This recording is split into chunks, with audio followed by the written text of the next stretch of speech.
저희가 살펴볼 말씀은 계속해서 잠언서 15장이 되는데요. 벌써 우리가 찬양을 드렸는데 이 가사를 제가 보니까 이미 이 가사 안에 오늘 우리가 살펴볼 모든 것들이 다 기록이 되어 있네요. 참 신비롭다. 어떻게 그래서 오늘 찬양만 가사를 잘 음미하시고 부르신 분들은 이미 다 오늘 본문 말씀을 다 들으신 거예요. 제가 준비한 모든 말씀들이 다 이 찬양 가사에 있었습니다.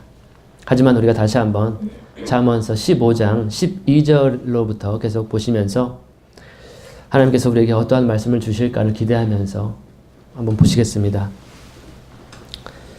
오늘 우리가 살펴볼 말씀에 제가 제목을 한번 달아봤어요. 그것은 행복의 비결이라는 제목을 달아봤습니다. 여러분들 행복하신가요? 행복하시면 한번 아멘 한번 해보시겠어요? 한 분만 행복하시는군요. 우리 가운데 지금. 그렇다면 오늘 말씀이 우리에게 전달되는 하나님의 말씀이 되지 않을까 생각이 되고 한 분만 아멘 하셨는데 저도 행복이 필요한 사람 중에 한 사람입니다. 그래서 오늘 메시지가 저에게 누구보다도 저에게 정말 필요한 메시지라는 것을 저는 느꼈어요. 여러분들에게도 그렇게 동일한 저와 공감하는 그러한 시간이 되기를 바라겠습니다. 우리 모두가 바라는 것은 분명한 목적은 행복이겠죠? 우리가 행복한 삶을 원하고 생명을 원하고 해피 엔딩을 원하는 것은 누구나 다 알 것 같아요. 누구나 다 새드 엔딩을 원하지 않겠죠. 슬픈 엔딩으로 주인공이 죽으면서 끝나는 영화는 다 싫어하잖아요. 주인공이 승리하고 기쁘게 행복하게 살았더래요라고 하는 그 결말로 끝나는 것을 우리 모두는 다 원할 것 같아요. 그래서 오늘 말씀을 보시면서 행복의 비결이 어디에 있는가를 발견하는 그런 귀한 시간 되기를 저는 소망하고 있습니다.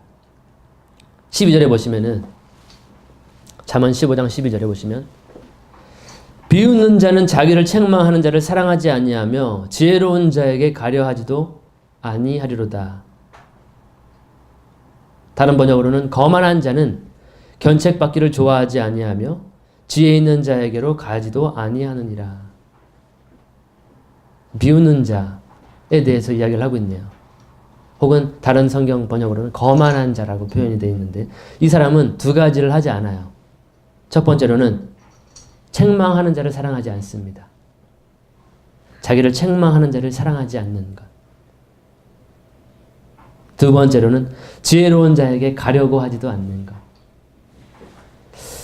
근데 우리 책망하는 자를 우리가 사랑할 수 있을까? 일반적인 우리의 감정선으로 따라 감정의 이론으로 본다면 나를 책망하고 나를 슬프게 하고 책망에는 슬픔이 있거든요. 징계에는 고통이 있어요. 나에게 잔소리하고 나에게 쓴소리하고 아픈 소리하고 하는 사람에게 사랑을 할 수 있을까? 근데 그것은 지혜가 아니라라고 이야기를 하고 있습니다. 그래서 이 비웃는 자, 거만한 자는 책망하는 자를 사랑하지 않고 또 지혜로운 자에게 가까이 가지 않기 때문에 이 사람은 지혜를 거절하는 거죠. 지혜를. 나를 세우는 책망과 지혜들을 거절하게 되는 우를 범하게 되는 거예요. 그래서 이 비웃는 자, 거만한 자는 행복한 삶을 살 수가 없는 거예요. 하나님의 지혜를 거절하게 되고 하나님의 책망을 거절하기 때문에 이 사람은 행복한 인생이 될 수 없어요. 어리석은 인생이 될 수밖에 없고 그래서 실패하는 인생, 불행한 인생이 된다는 것이죠. 근데 이 마음의 문제예요. 이것은 거만한 것 혹은 책망을 싫어하고 지혜자에게 가까이 가지 않는 것, 이거는 굉장히 큰 마음의 문제이기도 해요. 우리가 예수님 당시에서도 이러한 사람들이 있었어요. 예수님의 책망과 가르침을 듣지 않았어요. 듣기 싫어했고 귀 아파했고 오히려 신성모독이라고 하고 참남하도다라고 대갚아줬었고요. 결코 그들은 예수님께 나오지 않았어요. 그 지혜의 말씀을 듣기 위해서, 책망의 말씀을 듣기 위해서, 그 생명의 말씀을 듣기 위해서 그 사람들은 예수님께로 나오지 않았기 때문에 그들은 그렇게 하나님의 지혜를 거절하게 되었고요. 결국은 그들은 하나님의 구원을 경험할 수가 없었습니다. 결국 행복한 인생이 될 수 없었던 거예요. 그래서 행복한 인생이 되는 지금 첫 번째가 책망하는 자를 사랑하고 지혜자를 가까이 하는 것. 바로 예수님이죠. 하나님의 말씀이죠. 그를 가까이 하는 것이 행복의 첫 번째 비결이다라는 것을 알 수가 있습니다. 두 번째, 13절. 즐거운 마음은 얼굴을 기쁘게 하나 마음의 슬픔은 영을 상하게 하느니라. 다른 번역으로는 마음의 즐거움은 얼굴을 빛나게 하여도 마음의 근심은 심령을 상하게 하느니라. 이게 뭐냐면요. 마음에 대한 구절, 계속해서 마음에 대한 구절인데요. 우리의 행복은 멀리 있는 것이 아니고 우리 마음에서부터 시작한다는 것을 지혜자는 전달하는 것 같아요. 이 구절 13절에서 보면은 우리의 마음의 상태가 우리 영혼의 상태, 우리 육체의 상태에 영향을 준다라고 하는 거예요. 우리가 어떠한 마음을 상태를 가지고 있느냐에 따라서 어떠한 마음밭을 가지고 있느냐에 따라서 우리의 영과 우리의 얼굴빛이 달라진다는 거죠. 그래서 마음으로 인해서 행복을 경험하기도 하고 마음으로 인해서 불행을 경험하기도 하는 거예요. 그래서 지금 이 13절에서는 즐거운 마음이 좋은 것이다. 즐거운 마음은 얼굴을 기쁘게 한다. 얼굴을 빛나게 한다. 그래서 마음은 항상 즐거운 것이 바로 행복의 비결이에요. 하나님의 지혜예요. 마음은 항상 즐거운 것이 좋아요. 우리가 다른 성경에서 사도 바울이 그러죠. 항상 기뻐하라. 혹은 빌립보서에서는 내가 다시 말하면 주 안에서 기뻐하라.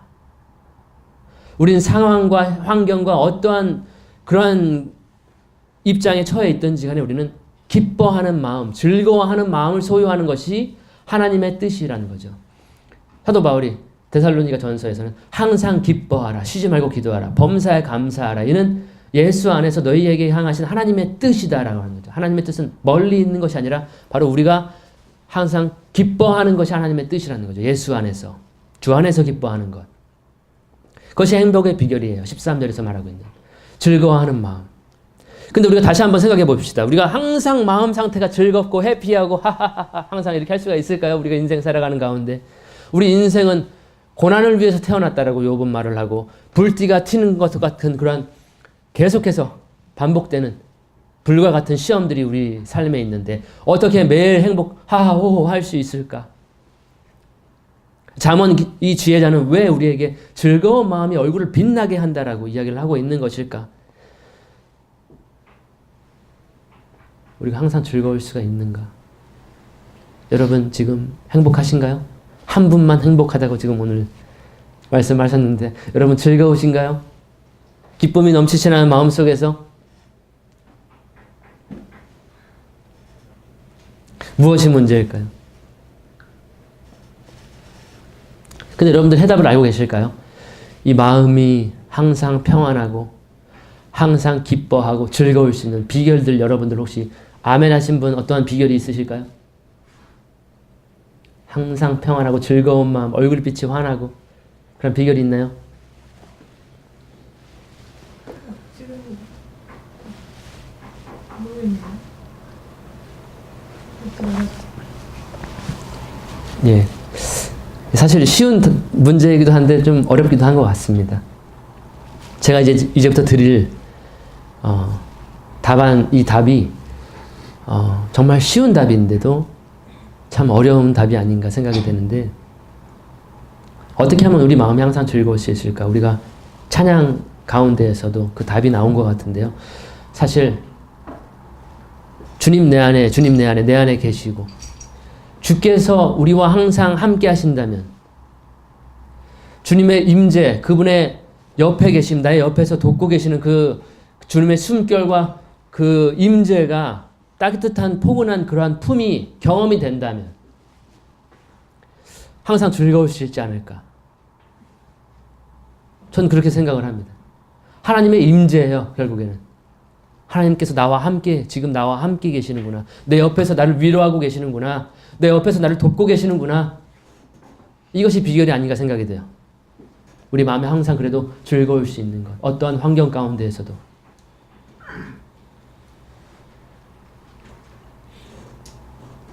잠깐 시편 16편 보겠습니다.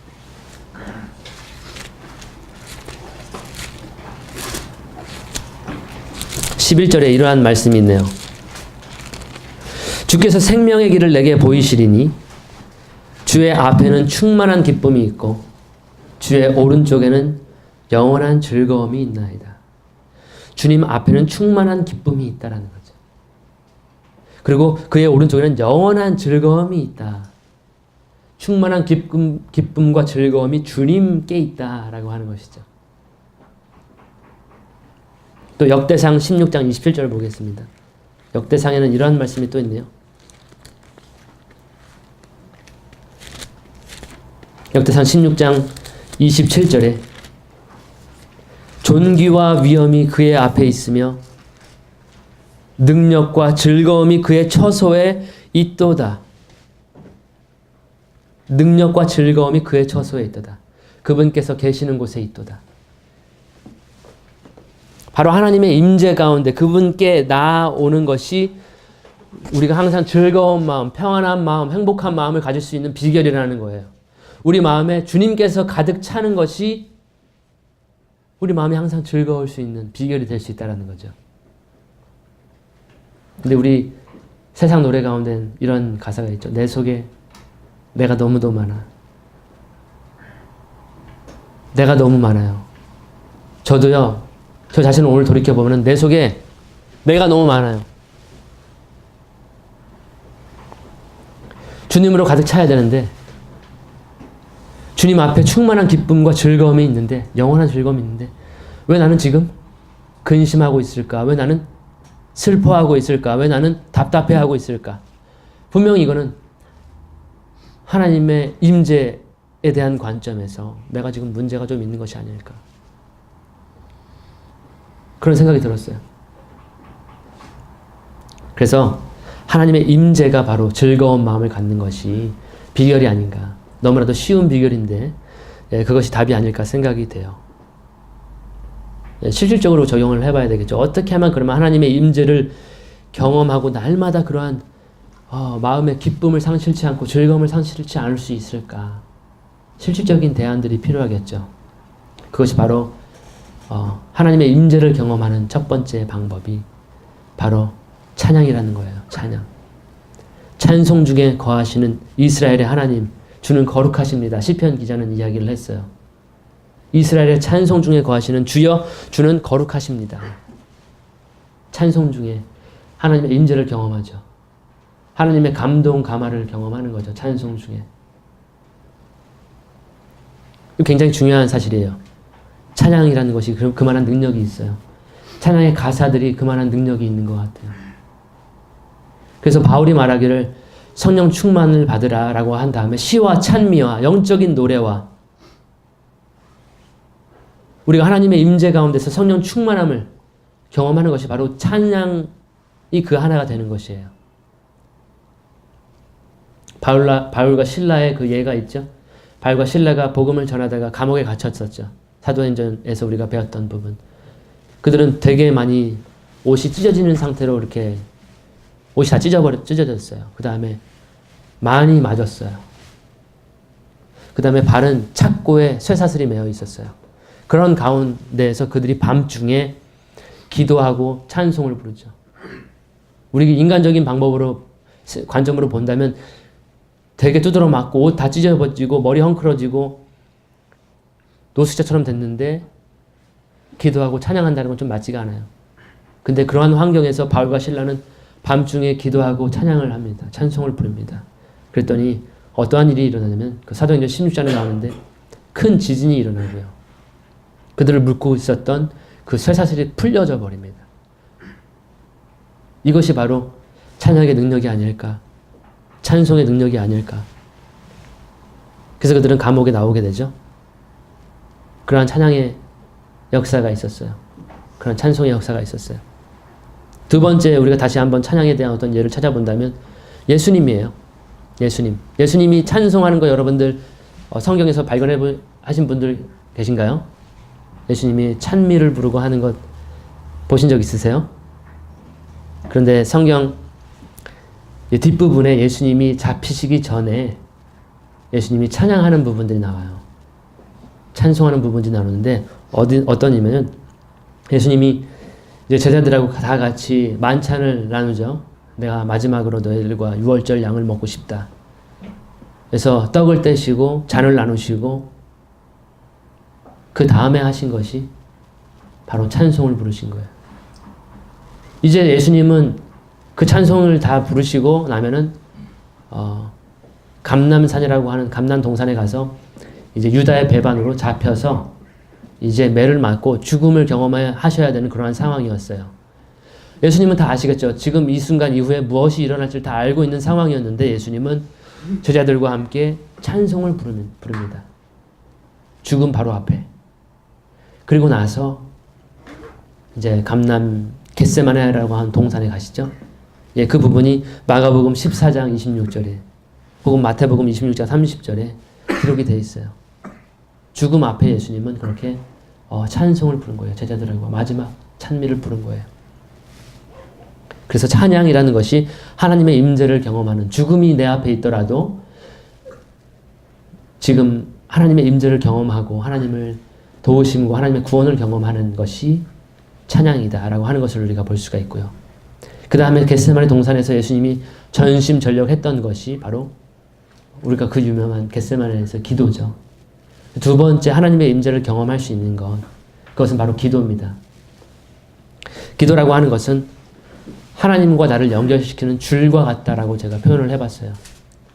하나님은 멀리 계신 것 같은데 우리는 이 땅에 거하는 것 같은데 하나님은 나하고 좀 멀리 계신 것 같지만 예수님은 이러한 표현을 하셨죠. 너희가 땅에서 매면 하늘에서도 매일 것이요.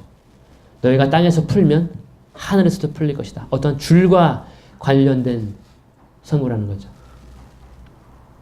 그래서 날마다 이 마음이 즐겁기 위해서 찬양에 전념하는 것, 찬송에 전념하는 것, 신령한 노래, 오히려 찬양하는 것. 두 번째로는 내 마음 모든 심사를 다 하나님께 토로하는 것, 기도하는 것. 이것이 두 번째, 하나님의 임재를 경험하는 것. 하나님의 위로를 경험하는 것. 두 번째로 하는 것이 기도라고 제가 정해봤습니다. 그래서 누가복음 22장 43절에는 이런 말씀이 있어요. 겟세마네에서 열심히 예수님께서 기도하셨죠. 피와 땀이 나올 정도로 정말로 열심히 기도하셨어요. 같은 말씀으로 기도하셨지만 자기를 부인하는 것이었고 내 뜻이 이루어지지 않는 기도로 그렇게 3번 기도를 하셨는데 누가복음 22장 43절에는 어떠한 역사가 일어나냐면 한번 찾아볼까요? 누가복음 22장 43절에 그 겟세마네 동산에서 예수님께서 이렇게 기도하신 다음에 어떠한 일이 일어나냐면 22장 43절에 보시면 그때 한 천사가 하늘에서 주께 나타나 힘을 돋우어 주더라. 기도 가운데 천사가 나를 도와줘, 하나님 예수님을 도와주신 것을 경험하는 거죠. 우리 기도 가운데 천사를 보내셔서 천사로 하여금 나의 기도를 돕게 하시는, 나에게 도움을 보내주시는 그러한 경험들이 지금 성경에 기록이 되어 있는 거예요. 그래서 두 번째는 하나님의 임재를 경험하는 것, 내 마음의 평안을 소유할 수 있는 것은 기도라는 것을 우리가 살펴봤고요. 마지막으로는 뭘까요? 찬양 나왔고 기도 나왔어요. 그럼 뭘까요? 하나밖에 안 남았죠? 예, 말씀이죠. 로마서 15장 4절 볼까요? 로마서 15장 4절에는 흥미로운 말씀이 있습니다. 로마서 15장 4절에 제가 읽어보면요. 무엇이든지 전에 기록한 바는 우리의 교훈을 위하여 기록된 것이니 우리로 하여금 인내로 또는 성경의 안위로 소망을 가지게 함이니라. 이 성경이 기록된 이유는 우리에게 안위로 우리에게 소망을 주기 위해서, 우리를 위로하기 위해서 성경이 기록이 되었다는 거죠. 또 우리로 더욱더 이 성경의 말씀들을 주시하면서 인내할 수 있도록 우리에게 주어진 거라는 거죠. 위로를 주시는 성경을 통해서. 그래서 우리가 마음이 힘들 때 매일 우리가 즐거울 수는 없잖아요. 삶의 여러 가지 많은 일들 때문에 힘들 수가 있잖아요. 그 가운데 우리가 전심전력해야 되는 것이 바로 즐거운 마음으로 환한 얼굴빛을 가질 수 있는 비결이 바로 찬양이었고요. 두 번째는 기도였고요. 세 번째로는 말씀이라는 겁니다. 성경이라는 것입니다. 그래서 우리 중에 지금 마음이 불편하신 분들이 계시다면, 마음이 힘드신 분들이 계시다면, 저도 지금 마음이 힘들어요. 어려워요. 많은 고통이 있어요. 그래서 오늘 이 말씀은 저에게도 너무나도 필요했던 말씀이에요. 찬양으로 나아가자. 맞다. 기도로 나아가자. 말씀을 계속해서 묵상하자. 말씀에서 주님의 음성을 듣자. 이 세 가지가 하나님의 평안, 마음에 즐거운 마음을 가질 수 있는 비결이 되는 것이죠. 그래서 찬양과 기도와 말씀이 있는 장소가 어디냐면 바로 하나님의 전이죠. 하나님의 교회예요. 그래서 우리가 모이기를 힘쓰는 것, 찬양과 기도와 말씀이 있는 장소, 이 교회는 정말로 소중한 곳이에요. 세상 사람들은 알지 못하는 그러한 장소예요. 하나님의 피난처, 도피처가 되고요. 하나님의 기도하는 집이 되고요. 만민의 기도하는 집, 하나님을 찬송하고 하나님을 배우는 집, 하나님의 성전이 되는 것이죠. 바로 예배예요. 그래서 우리가 예배의 자리에 항상 나아오는 것이 더 절실히 필요하다는 거예요. 우리 마음이 힘들다면 더 그 자리에 열심으로 나아오는 것이 더 필요하겠다라는 것이에요. 그러한 저와 여러분이 되기를 소망합니다. 그것이 행복의 비결이라는 것이에요. 14절로 보시면 어떠한 사람이 행복한가?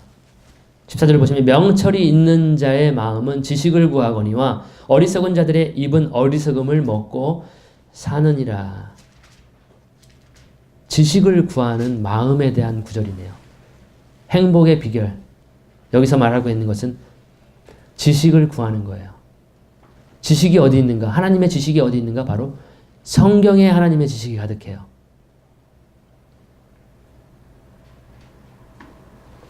그래서 명철한 사람은 하나님의 지식을 열심히 공부하겠죠. 성경을 열심히 공부하는 거예요. 성경에 기록된 모든 위로와 능력과 힘을 경험하는, 그 능력을 경험하는, 그 하나님의 지식을 경험하는 그러한 것이 행복의 비결이 된다는 것이죠. 그래서 그 하나님을 아는 지식으로 인해서 날마다 그 구원의 기쁨을 경험하는 거예요. 성경은 우리로 하여금 구원에 이르게 하는 하나님의 놀라운 지혜가 계시되어 있는 책이라고 디모데에게 바울은 이야기를 했습니다. 그래서 성경을 구하는 마음, 그러한 지식을 구하는 마음, 이것이 또 행복을 가져다주는 비결이 되는 거예요. 성경에 전심전력하는 것. 거기서 하나님의 지혜와 지식을 경험해서 구원의 기쁨을 경험하는 것, 소망을 갖는 것. 이것이 또한 행복의 비결이 되겠습니다. 15절은 또 마음에 관련된 구절입니다. 우리의 행복은 멀리 있는 것이 아니라 우리 마음 속에 있는 거라는 거예요. 15절 고난받는 자의 모든 날은 악하거니와 마음이 즐거운 자는 계속해서 잔치하느니라. 고난받는 사람은 모든 날이 악하다는 거죠. 모든 날이 괴롭다라는 거예요. 고난받는 사람에게는. 근데 이거 우리가 대조해서 볼 필요가 있어요. 고난받는 자와 마음이 즐거운 자를 지금 지혜자는 대조를 시켜놓고 있어요. 고난받는 자와 마음이 즐거운 자가 서로 상반된다라는 것이죠. 마음이 항상 즐거운 자일까? 아니면 나는 항상 마음이 고통스러운 자일까? 마음이 그래서 즐거운 사람은 매일 잔치하는 거, 매일 파티예요. 항상 즐거운 거예요. 근데 문제는 성경은 하나님의 백성들에게, 하나님의 사람들에게 고난이 있다는 것을 전달하고 있어요. 우리가 욥의 고난을 들었죠. 예수님의 고난을 우리가 배웠죠. 그리스도인의 삶에 고난은 빠질 수가 없어요. 그런데 성경은 말하기를 그리스도인의 고난은 잠깐이라는 것을 이야기합니다. 우리가 겪고 있는 현재의 고난은 장차 우리에게 나타날 영광과 가히 비교할 수가 없다라고 바울은 로마서 18장 18절에 말을 하고 있어요. 우리가 현재 받는 고난도 받아야 될 것이다. 우리가 상속자이기 때문에 하나님의 상속자, 공동 상속자이고 우리가 고난도 받아야 될 것이다. 의인에게도 고난은 있다라는 것이에요. 근데 우리가 그 고난은 영원하지가 않아요. 우리가 받을 영광과 비교해 봤을 때 비교 불가의 것이라는 것이죠. 그리고 우리에게는 그러한 영광스러운 날이, 그러한 기쁜 날이, 영원한 생명의 날들이 영원히 지속된다라는 것이에요. 그렇기 때문에 우리는 이 영광스러운 날이 있기 때문에, 이러한 소망이 있기 때문에 날마다 항상 기뻐할 수 있는 거죠. 소망 가운데 즐거워할 수 있는 거예요. 어떠한 환경에 있든지 간에 우리는 즐거운 마음으로, 기쁜 마음으로 그 날을 바라볼 수가 있고 기다릴 수가 있는 것이죠. 그것이 또한 행복의 비결이 되는 것이라고 우리가 볼 수가 있겠습니다. 그 다음에 또 어떠한 것이 행복의 비결이 있을까?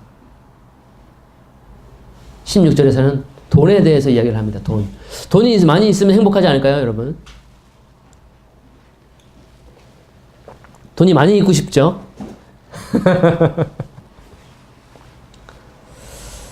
근데 16절 보세요. 돈이 과연 행복을 줄 수 있는가를 지금 지혜자는 이야기를 하고 있습니다. 지혜자는 모든 것을 가졌던 사람이었죠, 당대. 16절 보세요. 적게 가지고도 여호와를 두려워하는 것이 많은 재산을 가지고 그것으로 인해 괴로워하는 것보다 나으니라. 적게 가져도 상관없다는 거예요. 행복은 많은 재산을 가진 것으로 인해서 행복이 있는 게 아니다라고 지금 지혜자는 지금 우리에게 전달하고 있습니다. 행복의 비결은 지금 16절에서 뭐예요? 여호와를 경외하는 것이 행복의 비결이라는 것이죠. 돈이 많고 적음이 문제가 아니라는 것이죠. 오히려 돈이 많으면, 재산이 많으면 그 재산으로 인해서 날마다 숨이 쾌쾌 막힐 수 있다. 그것을 재산을 증식하기 위해서 날마다 골머리를 써야 하는, 그 사업을 유지해야 하고 이끌어 가야 하는, 지금 대기업의 그러한 주요 사람들이, 그러한 회장님들이 행복할까요? 행복한다고 지금 말을 하는 분도 계신데 저는 행복하지 않을 것 같아요. 왜냐면요, 그 많은 사람들을 먹여 살려야 되고 그 많은 상품들을 계속 만들어내야 되고 싸워야 되고 경쟁해야 되고 더 좋은 것을 개발하고 뭘 팔아야 될지 뭘 계속 끊임없는 거기 족쇄라고 저는 생각이 됩니다. 계속해서 뭔가를 이루어 나가야 돼. 이것도 해야 되고 저것도 해야 되고 저 사업도 해야 되고 이 사업도 해야 되고, 그게 과연 행복할까요?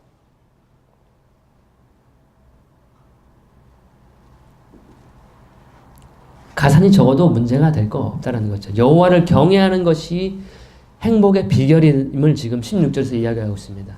저와 여러분 그러한 사람이 되길 원해요. 뭘 많이 해서 뭔가 많이 이루고 많이 얻고 그게 행복한 것이 아니라는 거죠. 근데 우리는 거기에 얽매이는 경우가 너무나도 많아요.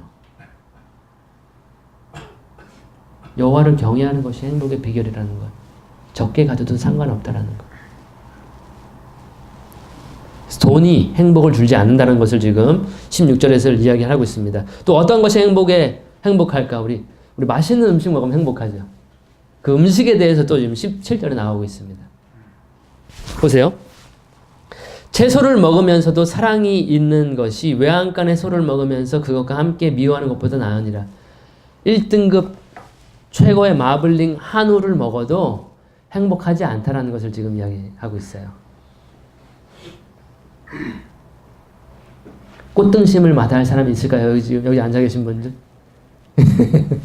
맛있는 블랙 앵거스 소고기를 마다할 사람이 있을까요?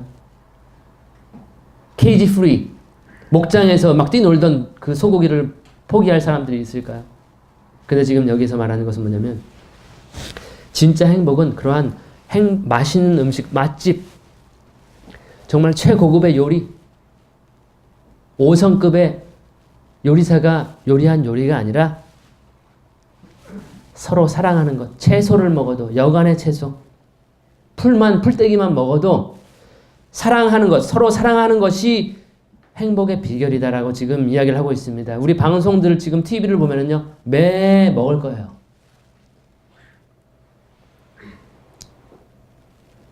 어떤 사람은 계속 매일 엄청난 양의 음식을 먹어요. 난 그 사람 행복하지 않을 것 같아요. 매일 찍어야 돼, 그거를. 저 하라고 해도 못할 것 같아요, 저는. 그냥 안 먹겠습니다, 저는. 돈 안 받겠습니다. 사랑이 없다면 행복하지 않다는 거예요. 풀만 먹어도 사랑이 있는 것이 행복의 비결이라는 거죠. 모르겠어요. 오늘부터 식탁에 고기가 없어질지도 모르겠지만, 김치만 딸랑 올라올지 모르겠지만, 사랑이 더 중요하다는 거죠. 그것이 행복의 비결이라는 것을 이야기하고 있어요. 16절에서는 돈이 행복을 주는 거 아니고 거기에 너 인생 허비하지 말라는 거예요. 행복을 위해서. 여호와를 경외하는 것이 행복의 비결이고, 두 번째로는 맛있는 음식으로 하지 말아라. 또 맛있는 음식 먹으려면 많이 돈을 벌게 됩니다. 이게 순환이 계속 되는 거예요. 더 좋고 행복해지기 위해서 돈을 벌고요. 또 맛있는 음식을 먹으면 행복하니까 더 많은 사업을 하게 되고요. 더 많은 재산을 원하게 되고요. 그러면서 인생이 점점 망가져가는 거예요. 마음의 평안이 상실돼 가는 거예요. 기쁨이 상실돼 가는 거예요. 하나님과의 관계가 망가지는 거예요. 여호와를 경외하지 않게 되는 거죠.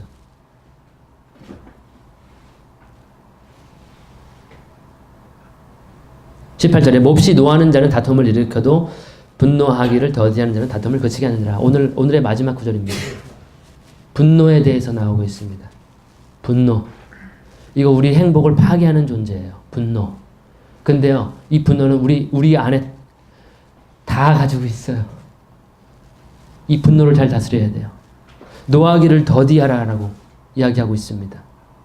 절대 분노해서는 안 돼요. 분노하면요, 가정이 파괴됩니다. 자녀들에게 분노하게 되고, 아버지에게 분노하게 되고, 가정이 파괴되고요. 분노하면요, 사회가 파괴됩니다. 내 공동체, 내 주변의 사람들이 관계가 파괴가 돼요. 분노하면요.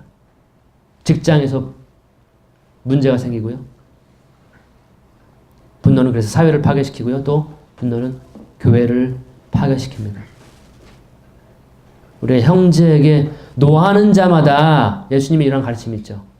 형제에게 노하는 자마다 위험에 처할 것이다. 나가라고 하면 심판의 위험, 지옥불의 위험이 처해질 것이다. 분노하면 안 돼요. 분노는 교회를 파괴합니다. 결국엔 뭐예요? 분노는 자기 자신을 파괴하는 불행의 전조라는 것입니다. 내 삶을 완전히 불타 없애버리는 지옥의 불이라는 거예요.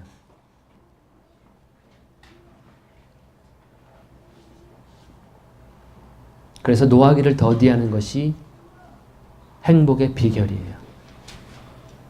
이거 우리가 지금 12절부터 18절까지 계속 봤는데요. 이 구절들에서 우리는 행복의 비결을 발견할 수 있습니다. 여러분들 지금 행복하십니까? 지금 행복을 느끼지 못하고 하신다면 다시 한번 이러한 구절들을 우리가 한번 점검해 보기를 원해요. 내가 책망하는 자를 사랑하는가? 하나님의 지혜자를 사랑하는가? 그를 가까이 하고 있는가? 예수님이죠. 예수님.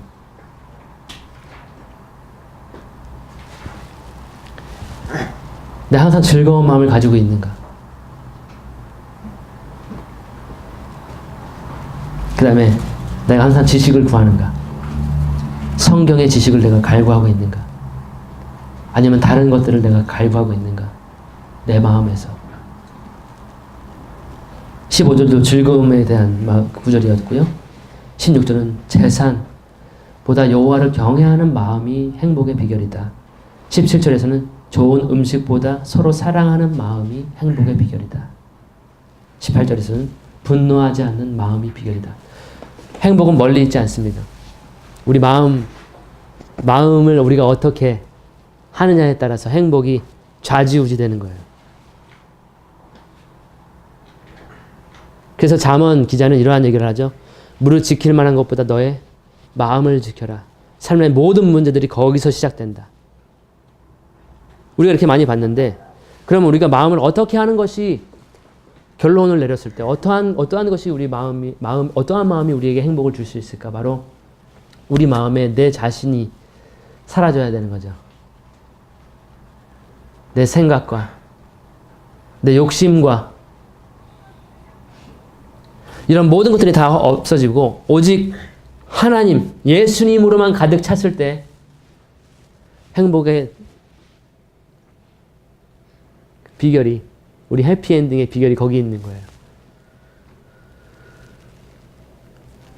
그래서 우리 마음에는 항상 그 예수님이 가득하기를, 예수님이 항상 내 안에 내 마음에 모셔드리기를.